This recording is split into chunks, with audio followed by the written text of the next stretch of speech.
اسی طرح میاں بیوی میں اختلاف کیا ہے؟ یہ اللہ کے عذابوں میں سے ایک عذاب ہے۔ 99% لوگوں کے ساتھ یہی ہے، 1% لوگوں کا معاملہ الگ ہو سکتا ہے۔ رات کی تاریکی میں اگر گناہ کرو گے، صبح کو اس کا اثر نظر آئے گا، روزی پر اثر نظر آئے گا، اللہ فوراً سزا دیتا ہے۔ قبر میں جو سزا ہے اس سے بڑی سزا، یعنی جیسے جیسے آگے بڑھتے جاؤ گے سزا بڑھتی جائے گی۔ جو گناہ کرتے ہو دنیا میں اس کا اثر نظر آئے گا، اس کے بعد قبر میں اس سے زیادہ اثر نظر آئے گا، اس کے بعد میدان محشر میں اس سے زیادہ اثر نظر آئے گا، اور اس کے بعد جب جہنم میں جائے گا مجرم تو اور زیادہ اثر نظر آئے گا۔ یاد رکھنا، رات کو گناہ کرتے ہو، صبح گاہک پر اثر نظر آتا ہے، صبح روزی روٹی پر اثر نظر آتا ہے، صبح چہرے پر اثر نظر آتا ہے۔ ایک بات میں آپ کو بتاؤں سچی سچی، اللہ کے رسول علیہ السلام پر جب یہ آیت اتری وَمَا أَصَابَكُم مِّن مُّصِيبَةٍ فَبِمَا كَسَبَتْ أَيْدِيكُمْ، کہ تم پر جو بھی مصیبت آتی تمہارے اعمال کی وجہ سے آتی ہے، تو اللہ کے رسول نے صحابہ سے فرمایا تمہیں جو کھجلی آتی ہے بدن میں وہ بھی گناہ کی وجہ سے آتی ہے، آنکھیں جو پھڑکتی ہے وہ بھی گناہ کی وجہ سے پھڑکتی ہے، جسم کا کوئی عضو لرزتا ہے وہ بھی گناہ کی وجہ سے لرزتا ہے، چراغ بجھتا ہے تو گناہ کی وجہ سے بجھتا ہے، پیر میں کانٹا چبھتا ہے تو کوئی گناہ کی وجہ سے چبھتا ہے۔ اب اس کو اگر آپ غور کر کے دیکھیں تو پتہ کیا چلے گا؟ سستی گناہ کی وجہ سے، کاہلی گناہ کی وجہ سے، نیندوں کا چین ختم ہونا گناہ کی وجہ سے۔ پتہ چلا جس دن انسان گناہ چھوڑ دے وہ اتنا سکون سے رہے گا کہ کبھی اس کے جسم میں کھجلی بھی نہیں آ سکتی، اس کو کبھی کانٹا بھی نہیں چبھ سکتا۔ اللہ اکبر! بلکہ انسان کے پسینے میں بدبو بھی اگر بڑھتی ہے تو کہیں نہ کہیں اس کے عمل کا اس میں عمل دخل ہوتا ہے۔ اسی لیے آپ دیکھیں کہ مجذوب لوگوں کی برسوں نہیں نہاتے تو بھی ان کے کپڑوں میں بدبو نہیں ہوتی۔ غور فرمائے، غور فرمائے، یہ گناہ ہے، جہاں گناہ ہے وہاں فنا ہے۔ عنوان تو ایسا ہے کہ اس پر بہت بولا جا سکتا ہے، لیکن مجھے ایک لمبے سفر پر جانا ہے، مجھے اپنے وقت پر گفتگو ختم کرنی ہے۔ ہم گناہ کر رہے ہیں، پریشانیوں کی وجہ گناہ ہے۔ اگر ہم بیمار ہو رہے ہیں اس کا کوئی نہ کہیں سبب گناہ ہے۔ اگر ہمارے گھر میں عیبی بچے پیدا ہو رہے ہیں کہیں نہ کہیں سبب گناہ ہے۔ اگر ہم ذلیل ہو رہے ہیں کہیں نہ کہیں سبب گناہ ہے۔ حتیٰ کہ اللہ کے رسول علیہ السلام فرماتے ہیں تم پر حکمران بھی جو بدلتے ہیں وہ تمہارے اعمال کے بدلنے سے بدلتے ہیں۔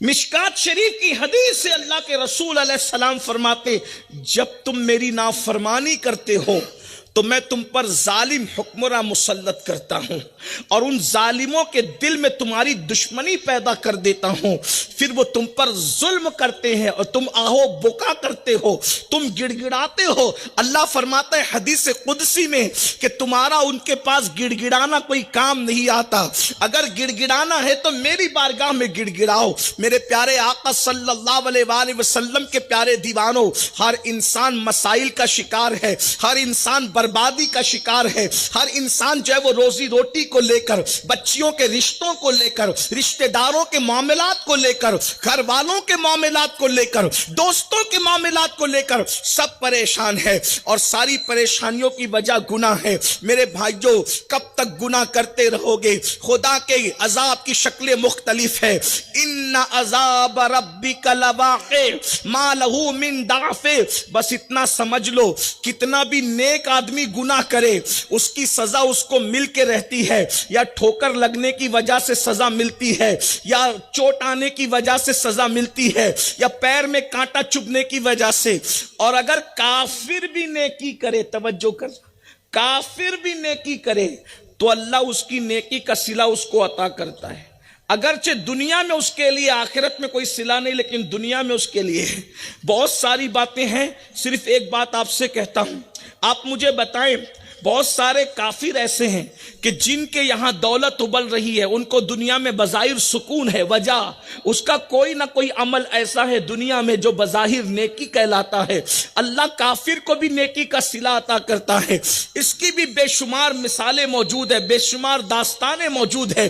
لیکن سب سے ہٹ کر اب آئیے میں آپ کو بتاؤں، انسان جو گناہ کرے گا اس کو بھگتان دنیا میں بھی بھگتنا پڑے گا، قبر میں بھی بھگتنا پڑے گا، اور حشر میں بھی بھگتنا پڑے گا، اور آخرت میں بھی بھگتنا پڑے گا۔ آپ کہیں گے کیا اللہ کریم نہیں؟ بے شک اللہ کریم بھی ہے، رحیم بھی ہے، ستار بھی ہے، غفار بھی ہے، مگر وہ قہار بھی ہے، وہ جبار بھی ہے، وہ غیور بھی ہے۔ اس لیے جب گناہ کرو تو گناہ کرتے وقت ذرا تصور کر لو، جب وہ منتقم حقیقی انتقام لینے پر آتا ہے تو پھر وہ نبی کے بیٹے کو بھی نہیں چھوڑتا۔